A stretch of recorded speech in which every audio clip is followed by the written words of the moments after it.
नमस्कार, जंगल buddies news में आपका स्वागत है। पिछले 2 दिनों से हमारे जंगल में बहुत तेज बर्फीला तूफान शुरू है। तो राजा जी ने सारे पंछियों से ये गुजारिश की है कि जब तक तूफान थम नहीं जाता तब तक आप अपने घरों से बाहर ना निकले और अपने अपने घरों में सुरक्षित रहिए। इसी खबर के साथ हम आपसे विदा लेते हैं। तब तक के लिए सुनते रहिए जंगल बडीज न्यूज। अच्छा हुआ बल्लू जी, आपने तूफान शुरू होने से पहले घर में ढेर सारा अनाज जमा कर लिया। अब हमें बहुत दिनों तक बाहर जाने की जरूरत नहीं पड़ेगी। क्या हुआ बल्लू जी, आप क्या सोच रहे हो? आप बहुत चिंतित लग रहे हो। लाडो, जितना अनाज अभी हमारे घर में है उससे कई ज्यादा अनाज मैंने हमारे घर के उत्तर दिशा की तरफ नदी के पास वाला जो बड़ा सा पेड़ है उस पेड़ के तने में एक पोटली में छुपा कर रखा है। तो क्या हुआ? ये तो बहुत अच्छी बात है बल्लू जी। फिर इसमें इतनी चिंता करने वाली क्या बात है? मैंने वो अनाज इमरजेंसी के लिए जमा करके रखा था। अगर मैं वो अनाज अभी लेकर नहीं आया तो एक तो उसे कोई और ले जाएगा, नहीं तो दूसरा वो बर्फ के नीचे दब जाएगा। और जब तक सर्दी का मौसम चल रहा है मैं उसे बाहर नहीं निकाल पाऊंगा। तब तक तो वो अनाज खराब हो जाएगा। इसलिए मैं सोच रहा था कि मैं अभी जाकर वो अनाज लेकर आऊं। लेकिन बल्लू जी, क्या आपने अभी रेडियो पर खबर नहीं सुनी? बाहर तेज तूफान शुरू है। ऐसे में बाहर जाना खतरे से खाली नहीं होगा। और अभी हमारे पास बहुत सारा अनाज है। इसीलिए जब तूफान थम जाएगा तब आप चले जाना। नहीं लाडो, मुझे अभी जाना होगा। क्या पता ये तूफान और कितने दिनों तक चलेगा। अगर आगे भी ये तूफान बहुत दिनों तक ऐसे ही चलता रहा तो हमारे घर का भी अनाज खत्म हो जाएगा और उधर का भी अनाज बर्फ के नीचे दब जाएगा। फिर तुम, मैं और बच्चे क्या खाएंगे? इसीलिए मुझे जाने दो। नहीं बल्लू जी, आप मत जाओ। हमारे पास बहुत सारा अनाज है और आगे की चिंता आप अभी से मत करो। जब का तब देखा जाएगा। पापा, आप हमें छोड़कर मत जाओ। हमें अनाज नहीं चाहिए, हमें आप चाहिए। नहीं बच्चों, मुझे जाना होगा। तुम अभी बहुत छोटे हो, मेरी बात तुम नहीं समझ पाओगे। लाडो, तुम अपना और बच्चों का ध्यान रखना।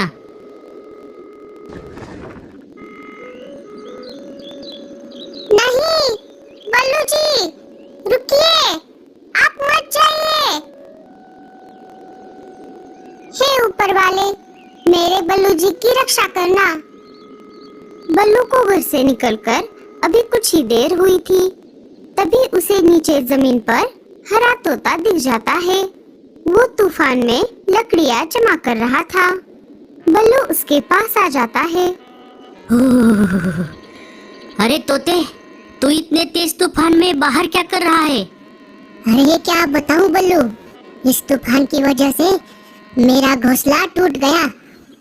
मैं दूसरा घोंसला बनाने के लिए लकड़ियां जमा कर रहा हूँ। अच्छा, तो ऐसी बात है। और बल्लू, तुम बाहर क्या कर रहे हो? क्या तुमने अभी रेडियो पर सुना नहीं? क्या तुम्हारा भी घोंसला टूट गया है? अरे नहीं नहीं, मेरा घोंसला बिल्कुल ठीक है। मुझे एक दूसरा बहुत जरूरी काम है, मैं उसी काम के लिए बाहर आया हूँ। चलो अब मैं चलता हूँ, तुम अपना ध्यान रखना। इतना बोलकर बल्लू वहाँ से आगे चला जाता है।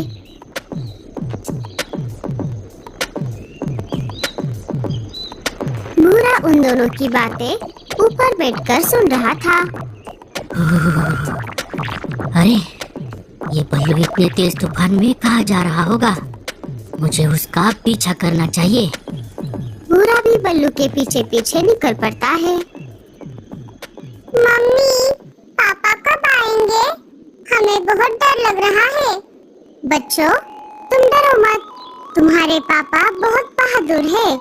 उन्हें कुछ नहीं होगा, वो जल्द ही वापस आ जाएंगे।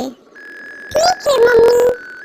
मम्मी, हमारा चावल की खीर खाने का बहुत मन कर रहा है। आप हमारे लिए खीर बनाओ ना। ठीक है बच्चों, अभी बनाती हूँ। थोड़ी ही देर में लाडो बच्चों के लिए खीर बनाती है। बच्चे बड़े चाव से खीर खाने लगते हैं। बच्चों, अब थोड़ा आराम करो। ठीक है मम्मी। बर्फ बारिश इतनी तेज थी, उस वजह से लाडो के घोंसले के छत के ऊपर बहुत बड़ी बर्फ की चादर जमा हो गई थी। फिर अचानक बर्फ लाडो और बच्चों के ऊपर भी गिर जाती है। मम्मी, मम्मी, हमें बचाओ, मम्मी। अरे बाप रे, ये क्या हो गया? बच्चों, जल्दी करो, हमें घोंसले के बाहर जाना होगा। लाडो और बच्चे घोंसले के बाहर आ जाते हैं। बाहर आते ही पूरा घोंसला टूटकर बिखर जाता है। अच्छा हुआ मम्मी, हम समय रहते बाहर आ गए। लेकिन मम्मी, अब हमें बहुत ठंड लग रही है। हाँ बच्चों, अब हम ऐसे ही बाहर नहीं रह सकते। हे ऊपर वाले, अब मैं क्या करूं? बल्लू जी तो यहाँ से बहुत दूर है। मुझे यही कहीं आसपास किसी से मदद मांगनी होगी।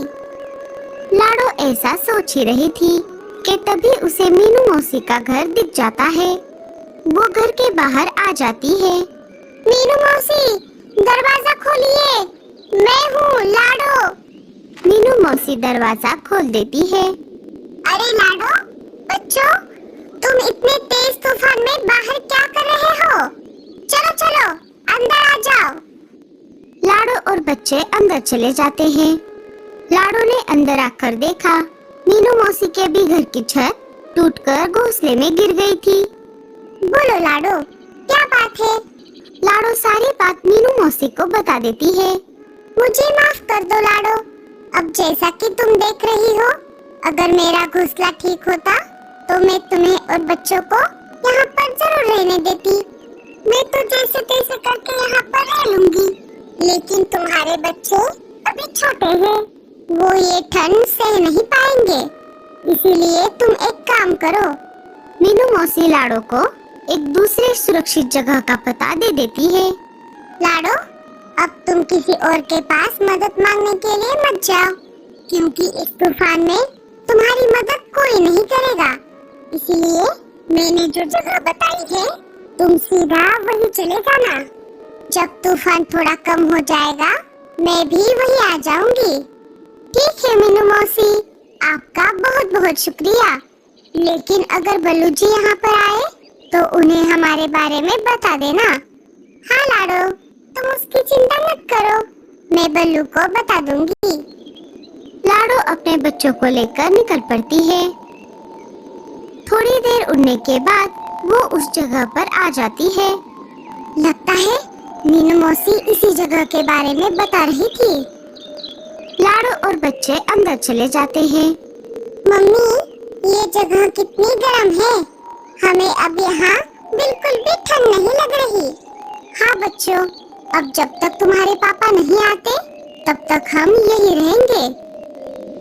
इधर बल्लू जैसे तैसे करके उस पेड़ के पास आ जाता है।